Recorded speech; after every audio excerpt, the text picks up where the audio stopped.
નમસ્કાર મિત્રો. અગાઉ આપણે મેનેજમેન્ટ ક્ષેત્રમાં આવતા વિવિધ વ્યવસાયોની ચર્ચા કરી. હવે આગળના ક્ષેત્રો વિશે આપણે દીપિકાબેન પાસેથી માહિતી લઈએ. તો દીપિકાબેન, સૌપ્રથમ જણાવશો કે ફાઇનાન્સ મેનેજર એટલે શું? જી. તો મિત્રો, ફાઇનાન્સ મેનેજર, જેને નાણાં વ્યવસ્થાપક પણ કહે છે, ફાઇનાન્સ મેનેજર એટલે સંસ્થા અથવા કંપનીના નાણાંનું આયોજન અને સંચાલન કરનાર વ્યક્તિ. તેઓ આવક, ખર્ચ અને બચત પર નજર રાખીને નાણાંનો યોગ્ય ઉપયોગ થાય છે એની જવાબદારી સંભાળે છે. ફાઇનાન્સ મેનેજર સંસ્થાને આર્થિક રીતે મજબૂત બનાવવામાં મદદ કરે છે. તેઓ ભવિષ્ય માટે યોગ્ય નાણાકીય યોજના બનાવે છે.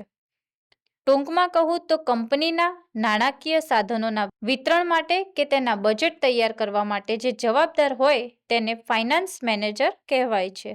ફાઇનાન્સ મેનેજર કંપની માટે સર્વશ્રેષ્ઠ હોય તેવા વ્યૂહાત્મક વ્યવસાયિક નિર્ણયો લેવા માટે એક્ઝિક્યુટિવ અથવા વરિષ્ઠ મેનેજમેન્ટ ટીમને નાણાકીય સલાહ આપે છે. તો દીપિકાબેન જણાવશો કે ફાઇનાન્સ મેનેજર ક્યાં ક્યાં કામ કરે છે અને તેઓની કામગીરી શું હોય છે?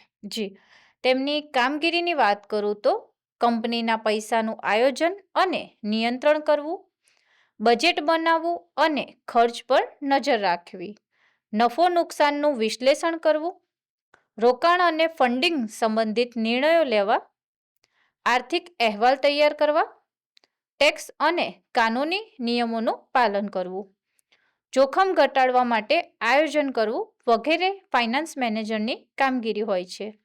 અને તેઓના કાર્યસ્થળ વિશે વાત કરું તો તેઓ ખાનગી કંપનીઓમાં, બેંક અને નાણાકીય સંસ્થાઓમાં, સરકારી વિભાગોમાં, મલ્ટીનેશનલ કંપનીઓમાં, ઇન્સ્યોરન્સ કંપનીઓમાં અને કન્સલ્ટિંગ ફર્મ્સમાં કામ કરે છે. ખૂબ સરસ દીપિકાબેન. તો જણાવશો કે ફાઇનાન્સ મેનેજર બનવા માટે જરૂરી વ્યક્તિગત ગુણો કયા હોવા જોઈએ? જી, તેમના વ્યક્તિગત ગુણો વિશે જણાવું તો ગણિત અને વિશ્લેષણ કરવાની સારી ક્ષમતા હોવી જોઈએ, નિર્ણય લેવાની ક્ષમતા હોવી જોઈએ, જવાબદારી અને વિશ્વસનીયતા હોવી જોઈએ, સમયનું સારું સંચાલન કરતા આવડવું જોઈએ, સારા સંચાર કુશળતા હોવી જોઈએ, સમસ્યા ઉકેલવાની ક્ષમતા હોવી જોઈએ તથા ધ્યાનથી અને ચોક્કસ કામ કરવાની આદત જેવા ગુણો જરૂરી છે.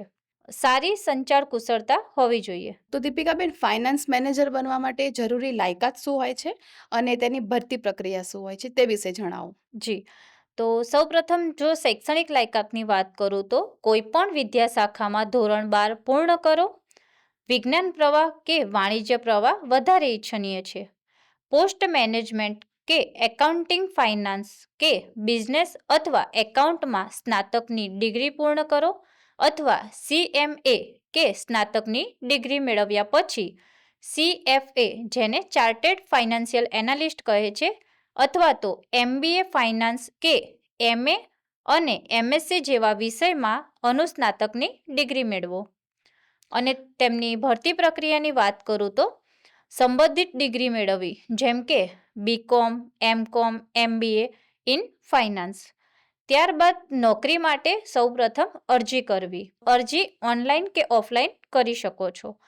ત્યારબાદ તેમાં લેખિત પરીક્ષા અથવા અમુક જગ્યાએ એપ્ટિટ્યૂડ ટેસ્ટ પણ આપવાની હોય છે. ટેકનિકલ અને HR ઇન્ટરવ્યૂ પાસ કરવું. ત્યારબાદ અનુભવ અને કુશળતા આધારિત પસંદગી થાય છે. સામાન્ય રીતે અનુભવી અને કુશળ ઉમેદવારોને વધુ પ્રાથમિકતા આપવામાં આવે છે. તો દીપિકાબેન, ફાઇનાન્સ મેનેજરનું માસિક વેતન કેટલું હોય છે અને તેમાં શું પ્રગતિના અવસરો મળી રહે છે? જી, તેમના માસિક વેતનની વાત કરું તો સરકારી ક્ષેત્રે સરકારશ્રીના પગાર પંચ મુજબ હોય છે અને ખાનગી સંસ્થામાં તેમના અનુભવ અને લાયકાત મુજબ હોય છે. અને આ ક્ષેત્રમાં પ્રગતિની અસીમ તકો રહેલી છે, જેવી કે financial accountant, financial auditor, financial manager કે કંટ્રોલર અથવા આગળ જતા મેનેજમેન્ટ એકાઉન્ટ, ફાઇનાન્શિયલ એનાલિસ્ટ જેવી પ્રગતિની અસીમ તકો રહેલી છે. દીપિકાબેન, આ ક્ષેત્રમાં આગળ વધવા માટે કોઈ શિષ્યવૃત્તિ કે યોજનાનો લાભ મળી રહે છે?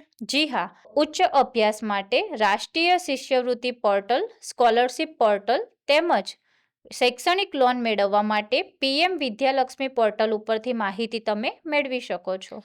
ખૂબ સરસ માહિતી આપી દીપિકાબેન. આ સંદર્ભે અભ્યાસ ક્યાં કરવાનું થઈ શકે છે અને તેમાં સફળ થયેલા વ્યક્તિઓની સાફલ્ય ગાથા તથા કેરિયર કાર્ડની લિંક અને આ હોદ્દાની વધુ માહિતી આપ આ વિડીયોના ડિસ્ક્રિપ્શન બોક્સમાંથી મેળવી શકો છો.